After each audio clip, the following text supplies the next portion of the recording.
In his notebooks, Nietzsche wrote that the Ubermensch would be like Caesar with the heart of Christ. This is because Nietzsche's Ubermensch is not just a man of worldly power, like Caesar, but also a transvaluer of values, a philosopher king, like Christ. For Nietzsche, the higher man must possess immense physical power and mastery, deadly effectiveness in the world of men and arms, but he must also be a creator and a destroyer of paradigms. At the core of Nietzsche's vision of the Ubermensch is the idea of genius. The genius is the man who is the product of many centuries of stored up energies and powers, which all culminate in him, but he is also a stroke of luck, an anomaly of nature. The genius is both a man of necessity and chance. He miraculously appears, or perhaps is manifested, at the perfect time and under the perfect conditions. Alexander the Great, Napoleon, and Caesar are all examples of this type of genius. Yet, despite his ardent opposition to Christianity, Nietzsche also recognized Jesus as possessing the qualities of the Ubermensch. Jesus was the catalyst for what Nietzsche called the first transvaluation of all values. In Christianity, the aristocratic European value system, which had reigned supreme since distant prehistory, was completely inverted. All that was considered good by the Greeks and the Romans became evil, and all that was considered bad became the virtues of the new age. But Jesus did not bring about this ethos single-handedly. The Christian age could not have come about without Caesar, Jesus' historical counterpart. Julius Caesar was, at the same time, the culmination of Roman society and its values, and their destruction. The Romans, like the Greeks before them, despised monarchy, which they considered barbaric. This seems to have been a common sentiment amongst the Indo-European peoples. Yet Caesar transformed Rome from a republic into an empire, and thus brought about the age of monarchy in Europe. Today we do not know Rome for its republicanism, but for the idea of the Roman emperor, the divinely ordained demigod ruler. Similarly, Christ was a culmination of the visionary project of the Israelites. He positioned himself as the fulfillment of their prophecies and the culmination of their will as their Messiah. And yet Christ also came as an outsider, like Caesar, and brought about the destruction of the Israelites' religion by universalizing the values of the previously exclusive and tribal religion. Christ positioned himself as the anti-Caesar. In Revelation, the great red dragon who is trying to devour the Messiah is Nero, but more generally, the great red dragon represents the Roman emperor, who in turn represents the power of the Roman Empire and the universalization of aristocratic pagan values. In the Gospel of Matthew, Jesus famously said, "Render, therefore, unto Caesar the things which are Caesar's, and unto God the things that are God's." This means that the coin, which is stamped with the image of Caesar, should be given to the power of Caesar, who is the master of the earthly realm, but the soul, which is created in the image of God, should be given to the power of God, who rules the spiritual realm of heaven.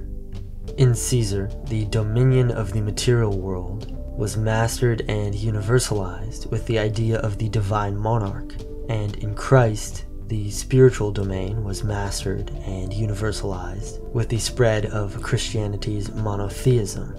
Thus, we can see that Christ and Caesar, while being opposites and antitheses, were also inextricably linked and connected, two sides of the same coin, one might say. And the two men shared remarkably similar lives. Both Jesus Christ and Julius Caesar share the same initials.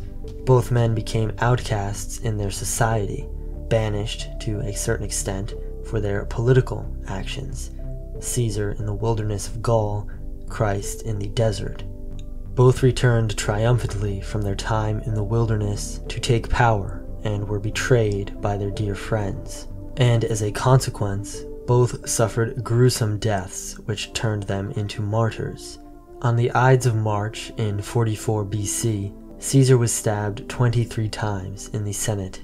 Christ was publicly executed by the Romans in 33 AD. And if we are to follow the Christian tradition of Christ's resurrection 3 days after his death, then Christ was also likely killed in the spring. Like Christ and Antichrist, Jesus and Caesar could be viewed as spiritual or symbolic brothers, the lamb and the ram, the king of the corporeal and the incorporeal, both killed as springtime sacrifices, which ushered in the new paradigm, and coincidentally came right at the close of the astrological age of Aries, the ram. It is the synthesis of the figures of Caesar and Christ which would define the ethos in the West for the next 500 years. The Romans built the roads by which Christianity spread, and built the institutions and customs by which Christian monarchs would rule. It was this synthesis of Caesar and Christ, the sole divine monarch under the one Christian God, which would define late antiquity and the Middle Ages. And in his divine comedy, it is Brutus, Cassius, and Judas who the poet Dante would place in the mouths of Satan to be eternally punished for their betrayal of the highest. In Genealogy of Morals, Nietzsche identified the fundamental struggle in the soul of the West as that between the values of Judea and Rome, the Christian and pagan value systems, aristocracy and excellence versus democracy and the rabble. But he was also aware of Rome's crucial role in bringing about the reign of Christianity. In Will to Power, he wrote, "The degeneration of the ruler and of the ruling classes has been the cause of all the great disorders in history. Without the Roman Caesars and Roman society, Christianity would never have prevailed. When it occurs to inferior men to doubt whether higher men exist, then the danger is great. It is then that men finally discover that there are virtues even among inferior, suppressed, and poor-spirited men, and that everybody is equal before God, which is the non plus ultra of all confounded nonsense that has ever appeared on earth. For in the end, higher men begin to measure themselves according to the standard of virtues upheld by these slaves, and discover that they are proud, etc., and that all their higher qualities should be condemned. When Nero and Caracalla stood at the helm, it was then that the paradox arose. The lowest man is of more value than that one on the throne, and thus the path was prepared for the image of God, which was as remote as possible from the image of the mightiest, God on the cross. While Christ is a refutation of Caesar and represents the idea that the lowest is of the highest value, as Nietzsche says, when conjoined, Christ and Caesar would both come to symbolically represent the highest, and moreover, the highest being betrayed and killed by the rabble. It is in the deaths of Caesar and Christ that the end of the monarchic Christian age was foretold. During the Reformation, which began in the 1500s, Christianity was de-Romanized, and Protestantism brought a return to a more sincere interpretation of Christianity's original spirit and scriptures. And during the Enlightenment, which began in the 1600s, monarchy was rejected, for example by the founding fathers of America, in favor of the pre-imperial Roman Republican model. Just as happened with Christianity in Rome, the people, the demos, revolted against monarchic aristocratic power. This movement reached its culmination in the French Revolution, which took place in the 1790s and marked the death of the monarchic age. In the name of democracy, in the name of the people, the rabble, the divine monarchs, the aristocrats, were dragged into the streets, defiled, and executed.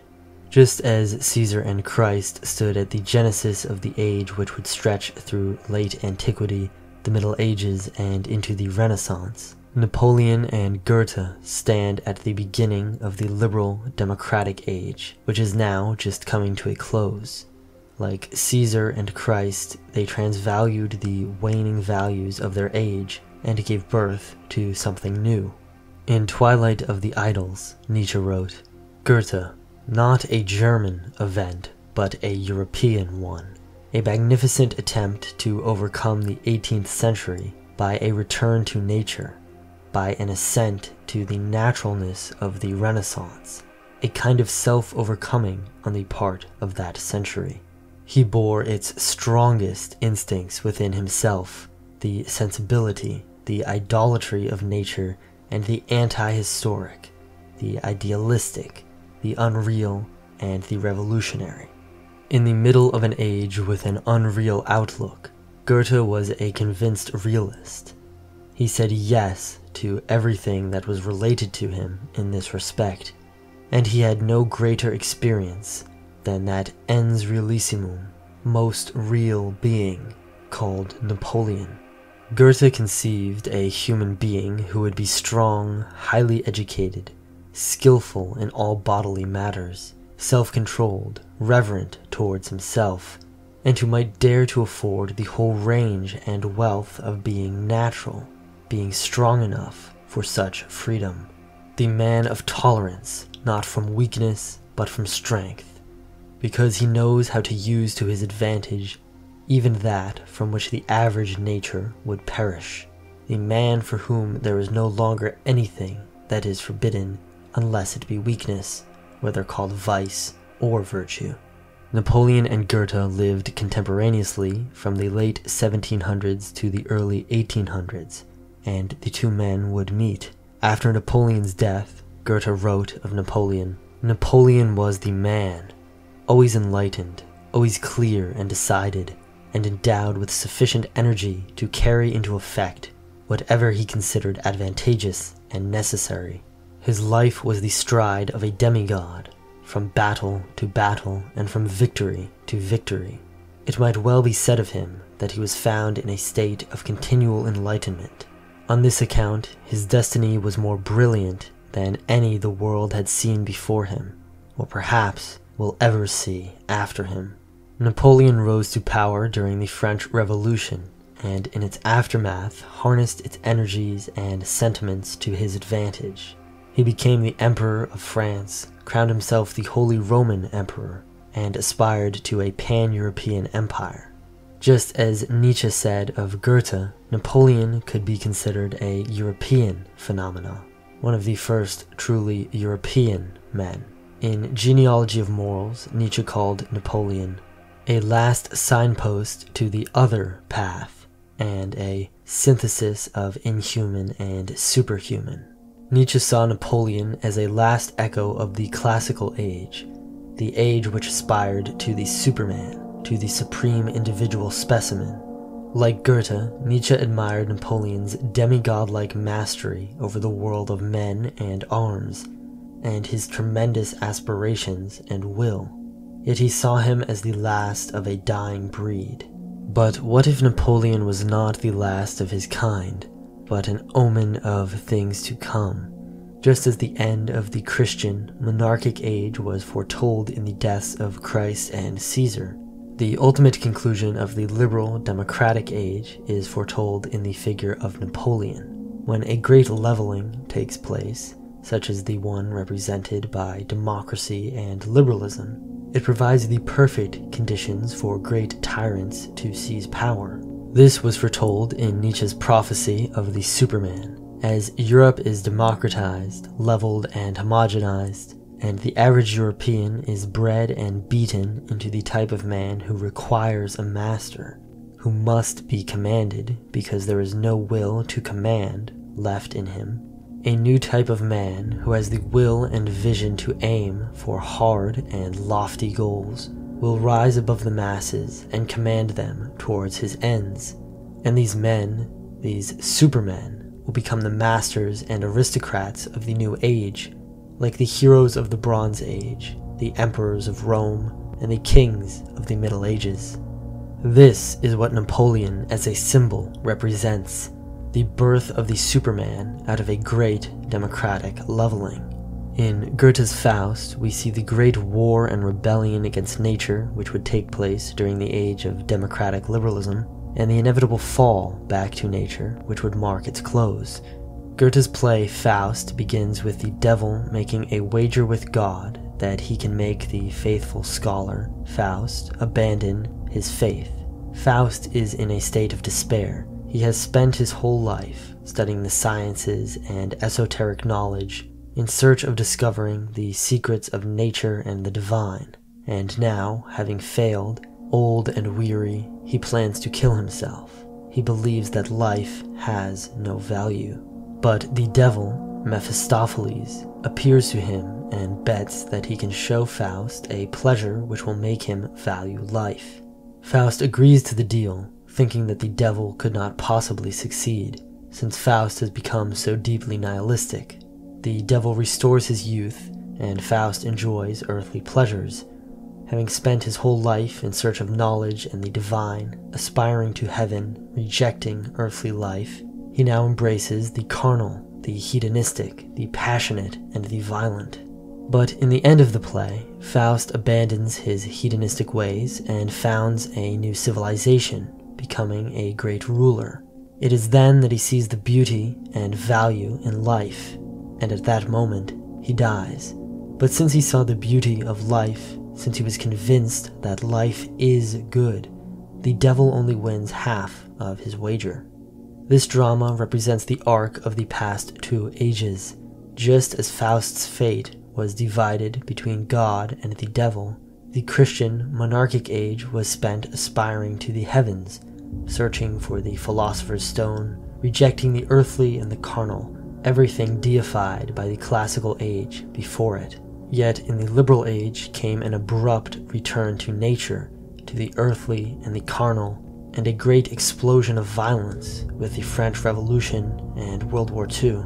As Nietzsche wrote, Christianity failed to deliver on its promises, and the result was nihilism, the complete loss of faith in the value of life itself.